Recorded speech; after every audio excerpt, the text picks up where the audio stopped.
여보세요? 네, 여보세요? 네, 안녕하세요. 반갑습니다. 예, 안녕하세요. 네, 부동산 고민 해결해 드리고 있습니다. 고민 바로 들어볼게요. 예. 지금 현재 거주하고 있는 아파트는 저기 신도림에 있는 동아 아파트고요. 네. 이게 시세가 한 11억 정도 해요. 네. 근데 제가 이제 현금 한 8억을 가지고 네. 이제 거주 겸 투자로 네.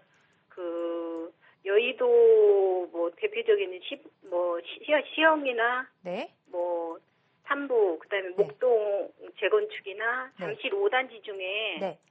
그게 뭐 어디를 선택해서 네.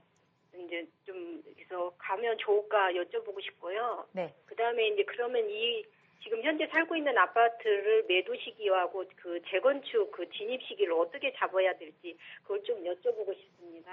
알겠습니다. 정리를 해보면 지금 신도림 동아에 거주를 하고 계신데 이 아파트를 매도를 하고 여유자금 8억 원 정도 보태면 한 20억 정도로 거주 겸 투자 목적으로 하실 곳을 찾고 계신 것 같아요. 네. 네, 목동과 여의도, 잠실 5단지 이렇게 세 군데 지역을 눈여겨보신 것 같은데 일단은 신도림 동아 전망을 체크해보고 어디로 갈아타면 좋을지 좀 구체적으로 이야기 나눠보도록 하겠습니다. 체크해 주시죠. 네, 안녕하세요.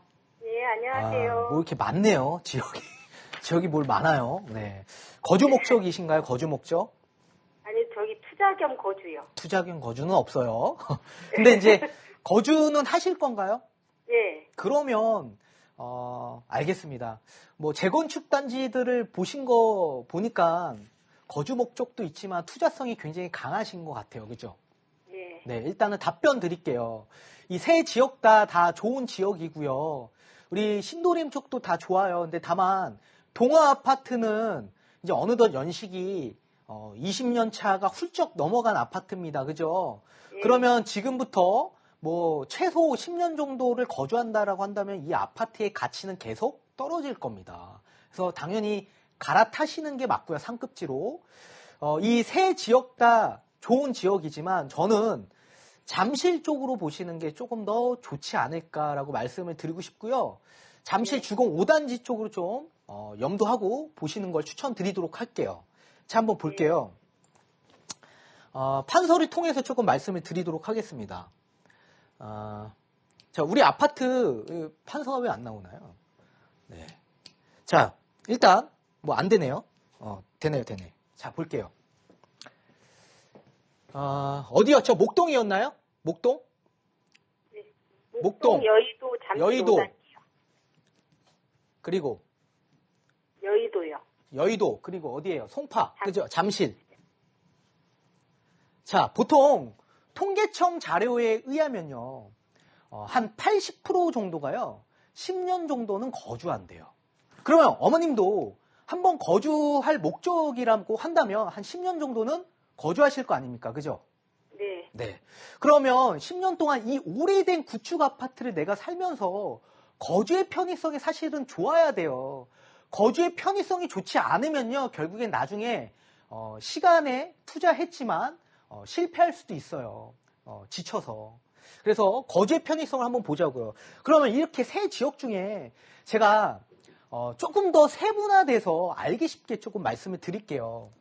자, 첫 번째 연식이에요. 연식 중에 이 세 지역들 중에서요, 대부분 어느 지역이 조금 더 젊은 층에 속하냐예요. 근데 목동 일대의 아파트, 재건축 아파트가 대부분 80년대 뭐 한 중후반 정도 되는 아파트 연식을 갖고 있고요. 여의도 일대는 대부분 뭐 70년도 뭐 초반에서 후반까지 있어요. 잠실 같은 경우에는 잠실주공 5단지 같은 경우에는 뭐 70년대 후반에 있고요. 그러면 당연히 목동 일대가 연식이 더 젊죠. 그죠? 그래서 네. 공법이 다르기 때문에 뭐 단열이나 아니면 뭐 이런 층간소음 뭐 이런 것들이 굉장히 이 두 아파트보다는 조금 더 유리하다. 그렇게 보시면 될 것 같아요. 자, 그리고 세대수예요. 세대수. 자, 목동 일대 세대수는요, 뭐, 한 단지마다 뭐 조금씩은 편차가 있지만 대부분 한 2,000세대가 넘어가는 아파트들이 많아요. 근데 여의도는 대부분 1,000세대 미만이란 말이에요. 근데 잠실주공 5단지는 거의 3,000세대가 넘죠. 그죠? 그래서 목동, 그리고 잠실 일대가 세대수는 많아요. 세대수가 많으면 결국에 어머님이 나중에 물건을 매도하실 경우에 황금성과 회전율이 좋다는 얘기예요. 그렇기 때문에 세대수가 많은 아파트로 접근하셔야 돼요. 나중에 팔 것까지 예상을 하고. 그리고 평형대예요. 평형대. 아까 얼마라 그랬나요? 20억이라 그랬나요? 뭐 얼마라 그랬나요? 19억, 20억? 뭐 요 정도 되시는데 같은 자금으로 평형대가 좀 커야지 살기 좋잖아요. 그죠? 자, 그런 걸 봤을 때 목동일 때는 단지마다 다 다르겠지만 뭐 40평대 후반까지도 갈 수 있는 금액입니다. 근데 여의도와 잠실 같은 경우에는 30평대밖에 못 가요. 그 금액 갖고.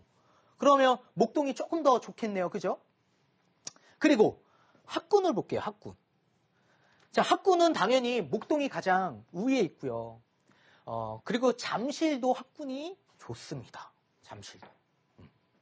자, 이렇게 봤을 때 이게 거주의 요건들이에요. 거주의 요건들. 그리고 입지를 볼게요. 입지. 자, 입지라고 한다면요. 사실상 교통도 있고요. 그리고 이제 주변 그리고 지리적인 환경도 중요합니다. 자, 교통 편의를 봤을 때요. 사실 목동보다는요. 여의도와 어디예요? 잠실 중흥 5단지가 더 좋아요. 그리고 여의도와 잠실은 한강에 이 뷰가 보이는 조망권이 보이는 아파트 단지들이잖아요. 이 한강의 이 프리미엄이 얹어질 수 있는 또 이런 입지 조건을 가지고 있고요. 굉장히 특수성을 가지고 있는 지역들이죠. 자, 그리고 이렇게 보신다면 네, 이렇게 입지가 이쪽이 훨씬 더 우위에 있고요. 그리고 뭐 마찬가지 그 주변의 환경 자체를 우리가 따진다면 이 환경은 일자리가 될 수가 있어요. 일자리. 자, 일자리를 보신다면 목동은 일자리가 사실은 없죠. 여의도 권역과 이 잠실 권역이 일자리가 확충되어 있는 자족 도시예요. 자, 이렇게 본다면 거주의 환경도를 우리가 볼 수가 있고요. 여기에 또 추가적으로 만약에 거주의 환경만 본다면 우리는 목동이나 잠실로 들어가면 돼요. 잠실로. 그죠? 요건들이 총 네 가지 요건을 충족하고 있고요. 그리고 여기에 만약에 어머님이 투자성을 보고 들어가신 거 아닙니까? 투자성까지 보신다라고 한다면 결국엔 재건축의 속도가 어디가 더 빠르냐예요. 이걸 봤을 때 저는 잠실 쪽이 더 우위에 있다고 봅니다. 그 이유가 목동 같은 경우에 지금 현재 걸음마 단계거든요. 거의 뭐 안전진단 수준이기 때문에요. 지금 뭐 정부에서 재건축을 지향하는 정책을 쓰고 있기 때문에 이게 속도가 앞으로 안 나가고 있고 오히려 좀 뒤로 미루고자 하시는 이런 추진이들이 많다라는 걸 알고 계시면 됐고, 여의도 같은 경우에는 여의도 통계발이 얼마 전에 서울시에서 발표한 게 있는데요. 서울의 집값이 안정화될 때까지는 보류하겠다라고 발표를 했습니다. 그럼 지금 시작해도 최소 10년이 넘어갈 텐데, 네, 나중에 시작해도 굉장히 늦은 속도를 갖고 있고요. 잠실은 이미 조합 설립이 나고 있고요. 지금 거의 조합 설립 난 지가 한 6년에서 7년 걸렸어요. 근데 이 아파트가 이제 50층까지 만약에 받고 사업식 인가를 받는다면 폭발적인 속도를 나올 수 있다라고 봅니다. 그래서 저는 잠실가 이제 투자와 거주가 조금 더 적합한 잠실 쪽으로 가시는 게 어머님한테 유리하다라고 말씀을 좀 드릴게요.